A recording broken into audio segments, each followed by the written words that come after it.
Hello everyone, welcome to star IQ के video platform पे आप सभी का बहुत बहुत स्वागत है। मेरे प्यारे दोस्तों, गागर में सागर इस सीरीज़ में आपका स्वागत है। इस सीरीज़ का नाम मैंने दे दिया गागर में सागर। एक्चुअली एक बच्चे ने ही कमेंट किया था गागर में सागर और मुझे बड़ा अच्छा लगा, यानी कि थोड़े में बहुत ज़्यादा कह देना। ये छोटी सी क्लिप आप लोगों को अब निरंतर मिलती रहेगी क्योंकि आपका एग्ज़ाम है पास में, और ये छोटे छोटे क्लिप में मैं आप लोगों को बहुत इंपॉर्टेंट कंटेंट देने जा रहा हूँ। आज की इस पर्टिकुलर क्लास में मैं आपको 2023 में शुरू हुई योजना करवाने वाला हूँ। सारी नहीं है, इसका पार्ट 2 भी आएगा। ये पार्ट 1 है, ध्यान रखना, जिसके अंदर टोटल 6 योजना मैं आज करवा रहा हूँ। बाकी के अगले पार्ट के अंदर भी ऐसे 5 से 6 योजना और है, वो करवाऊंगा। आलतू फालतू कोई भी चीज़ नहीं होगी, टू द पॉइंट ही आपको याद करवाऊंगा, समझाऊंगा। सबसे पहली जो योजना है आपकी, उसका नाम है मुख्यमंत्री उपहार पोर्टल। मुख्यमंत्री उपहार पोर्टल जो है ना, ये है क्या, पहले तो मैं बता देता हूँ इसका मतलब क्या है। आपने देखा होगा मुख्यमंत्री जी जहाँ पे भी जाते हैं उनको कोई गिफ्ट कर देते हैं। कोई महंगा गिफ्ट करता है, कोई सस्ता गिफ्ट करता है। खैर जनरली तो ऐसा ही होता है, थोड़ी कॉस्टली और थोड़ी यादगार चीज़ें ही गिफ्ट की जाती है। कोई इनको हल गिफ्ट करते हैं। रिसेंटली ये हरियाणा हिसार में आए थे, हिसार के देवा गांव में आए थे, तो लोगों ने इनको एक हल गिफ्ट कर दिया था। कोई इनको कोई मूर्ति गिफ्ट कर देते हैं, बड़ी कॉस्टली मूर्ति होती है। कुछ खास प्रकार की चीज़ें, डिज़ाइन इनको गिफ्ट किए जाते हैं। वो जाहिर सी बात है, इनके इतने सारे गिफ्ट तो कैसे ही काम के आएंगे। अब बंदे को कोई 1-2 गिफ्ट मिले तो वो डेली यूज़ में ले ले। ये तो ठहरे मुख्यमंत्री, बहुत ज़्यादा गिफ्ट हो गए। इतने ज़्यादा गिफ्ट हो गए तो कुछ लोग ऐसे भी होते हैं, शौकीन नहीं होते हैं, जो कि मुख्यमंत्री जी को दिए गए गिफ्ट ले लेते हैं। पैसा बहुत ज़्यादा होता तो सोचते हैं चलो भी ले लेते हैं, घर में रखेंगे, शोकेस में रखेंगे, और लोग कोई हमारे घर में गेस्ट आएंगे तो उनको दिखाएंगे, देखो ये सीएम जी को मिला हुआ गिफ्ट हमने ले लिया है, हमारे पास में है आज।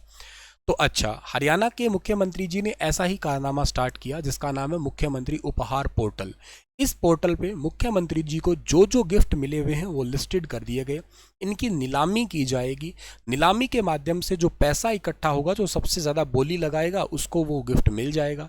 और उसके बाद में कुछ बेस प्राइस तो यहाँ पे रखे जाएंगे हालांकि, ठीक है, पर उसके बाद में जो ना वो पैसा होगा वो लोगों के लिए राहत कोष में डाल दिया जाएगा। जिन लोगों को ज़रूरतें हैं उन ज़रूरतों को पूरा किया जाएगा, यानी कि गरीब तबके को ऊपर उठाने के लिए कार्य किया जाएगा। ऐसा कहना है मुख्यमंत्री जी का, या इस पोर्टल के पीछे का उद्देश्य है। सर, इस पोर्टल की शुरुआत कब हुई? तो इस पोर्टल की शुरुआत हुई साल के पहले महीने से, यानी कि 8 जनवरी 2023 से। पहला बात। दूसरी बात आपसे पूछी जा सकती है, इस पोर्टल को शुरू किया किसने था? अमित अग्रवाल ने। ये अमित अग्रवाल कौन है? इनके पास में 2 इंपॉर्टेंट डेजिग्नेशन है। एक है ये मुख्यमंत्री जी के अतिरिक्त प्रधान सचिव है, और दूसरे हैं इनके पास में जनसंपर्क भाषा विभाग के भी महानिदेशक, डायरेक्टर जनरल हैं ये करंट में। संत कबीर कुटीर से इनकी शुरुआत हुई थी। संत कबीर कुटीर मुख्यमंत्री जी का ही आवास है, वहीं पे वो रहते हैं। तो यहाँ से जो MCQ बने आप लोगों को याद करना है ये। दूसरी जो इंपॉर्टेंट योजना है जिसका नाम है 75 लाख सूर्य नमस्कार अभियान। 75 लाख सूर्य नमस्कार महाअभियान है ये। इसकी शुरुआत हुई थी 11 जनवरी 2023 से। ये अभियान टोटल हरियाणा में 37 डेज यानी कि 37 दिन तक चला है। 15 फरवरी 2023 तक चला है, 37 दिन तक चला। इसकी शुरुआत करी किसने है? इसकी शुरुआत करी है राज्यपाल जी के द्वारा की गई है। राज्यपाल जी ने 13 बार सूर्य नमस्कार करके इस कार्यक्रम की शुरुआत की। एक बात याद रखना, राज्यपाल जी का नाम है बंडारू दत्तात्रेय, जो कि तेलंगाना हैदराबाद 1947 में जिनका जन्म हुआ था। 18वें राज्यपाल है हरियाणा में वर्तमान में ये। इस अभियान का नाम जो है ना वो क्या है आपका? मातृ वंदना राष्ट्र वंदना है। ये अभियान किस डिपार्टमेंट के अंडर हो रहा है, ये सवाल भी पूछा जा सकता है। हरियाणा आयुष डिपार्टमेंट, शिक्षा डिपार्टमेंट, खेल विभाग, हरियाणा योग विभाग और ITBP भानु विभाग, इसके साथ में मिलके इस अभियान को शुरू किया है, ये याद रखना। तीसरी जो बहुत महत्वपूर्ण योजना हमारे लिए बन सकती है वो क्या है? तीसरी योजना है जी सांझी डेयरी स्कीम। अभी सांझी डेयरी स्कीम जो है ना वो क्या है आपका? ये साक्षी लिख दिया गया, सांझी है, ठीक है ना, सांझी डेयरी स्कीम, ठीक है। तो सांझी डेयरी स्कीम कब स्टार्ट हुई है? ये हुई है 14 फरवरी 2022 को करनाल में अमित शाह जी के द्वारा स्टार्ट की गई। आपको अगर याद हो तो अमित शाह जी हमारे हरियाणा के अंदर आए थे 14 फरवरी 2022 को, हरियाणा के करनाल में आए थे।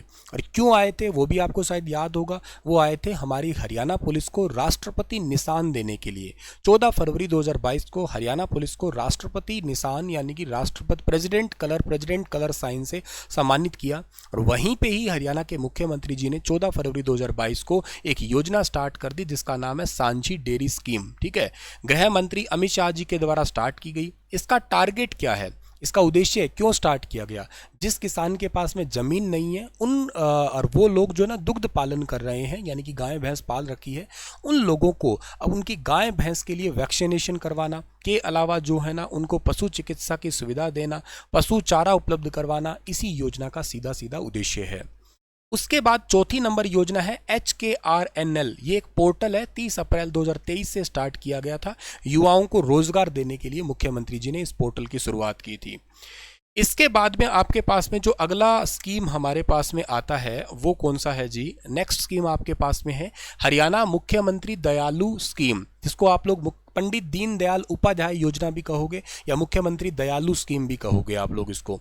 इस योजना की शुरुआत हुई 16 मार्च 2023 को मुख्यमंत्री जी द्वारा। हालांकि इसकी घोषणा तो बजट में हुई थी लेकिन शुरुआत 16 मार्च को हुई थी। हरियाणा परिवार सुरक्षा न्यास विभाग के या इसके तहत इसको जो है ना चलाया जाएगा। 1,80,000 जिनकी सालाना इनकम है उनको इस योजना का लाभ मिलेगा। परिवार में किसी भी बच्चे से लेकर बूढ़े तक दिव्यांग हो जाता है या मृत्यु हो जाती है तो उनको कुछ इस प्रकार का लाभ मिलेगा। 5 से 12 साल के लिए 1 लाख है, 13 से 18 2 लाख है, 19 से 25 3 लाख है, 26 से 40 5 लाख है, 41 से 50 2 है, 51 से 60 भी 2 लाख है। ये इतना मुआवजा या इतना पैसा मिलेगा अगर कोई दुर्घटना होती है या कोई दिव्यांग हो जाता है तो। 6 नंबर है व्यापारी क्षतिपूर्ति योजना। 16 मार्च 2023 को मुख्यमंत्री जी ने घोषणा की थी, लागू हुई पूरे हरियाणा में 1 अप्रैल 2023 को हरियाणा परिवार सुरक्षा न्यास के द्वारा। और इस योजना में अगर कोई देखो पहले ये योजना जो है ना ये 1.5 करोड़ से ऊपर वालों के लिए होती थी, अब इसको 0 से 1.5 करोड़ वाले बिजनेसमैन के लिए लागू कर दिया। और मान लेते हैं कोई 1.5 करोड़ तक का बिजनेस करता है और उस व्यक्ति की दुकान के अगर आग लग जाए या कोई भूकंप वगैरह आ जाए, किसी भी तरीके से कोई नुकसान हो जाए तो उसको मुआवजा दिया जाएगा। डिजास्टर मैनेजमेंट टाइप की समझ लो, आग लगना, दुर्घटना होना, प्राकृतिक आपदा आदि के कारण होने वाले नुकसान का मुआवजा। तो 0 से 20 लाख तक सालाना कमाता है उसको 5 लाख रुपए तक का मुआवजा मिलेगा। इसको 100 रुपये इसको प्रीमियम देना पड़ेगा, मतलब इस बीमा करवाने के लिए 100 रुपये है। 20 से 50 लाख तक में 10 लाख का मुआवजा होगा, 500 रुपये का सालाना उसको बीमा प्रीमियम देना पड़ेगा। 50 से 1 करोड़ के बीच में है ना 15 लाख का मुआवजा 1,000 रुपये में। और इसके अलावा 1 से 1.5 करोड़ तक वाले को 20 लाख है और इसके लिए 2,500 रुपये जो है ना वो देने पड़ेंगे प्रीमियम के लिए। ये है आज इस पर्टिकुलर पार्ट 1 इस वीडियो का। अगर आप लोग Haryana group D CET mains की तैयारी करना चाहते हो तो स्टार IQ एप्लीकेशन पे जाइएगा, कोर्स सेक्शन में जाइएगा, वहाँ पे आपको बहुत ही वैल्यूबल से बैच मिलेंगे। CET के लिए टॉप 1100 MCQ का बैच है, वो भी 13 जून से स्टार्ट हो रहा है, आप उसमें भी एनरोल हो सकते हैं। टॉप 1100 MCQ है जो कि आपको एग्ज़ाम के लिए मोस्ट एक्सपेक्टेड मिलेंगे। थ्योरी बैच पूरा पड़ा है, आप ले सकते हैं। किसी की जेन्युइन प्रॉब्लम है तो वो डिस्काउंट के लिए भी पर्सनली कह सकता है अगर जेन्युइन प्रॉब्लम है तो। चलिए शुक्रिया, राधे राधे प्यारे बच्चों। पार्ट 2 और करेंगे, पार्ट 2 के अंदर भी कुछ और पढ़ाएंगे आपको, ठीक है।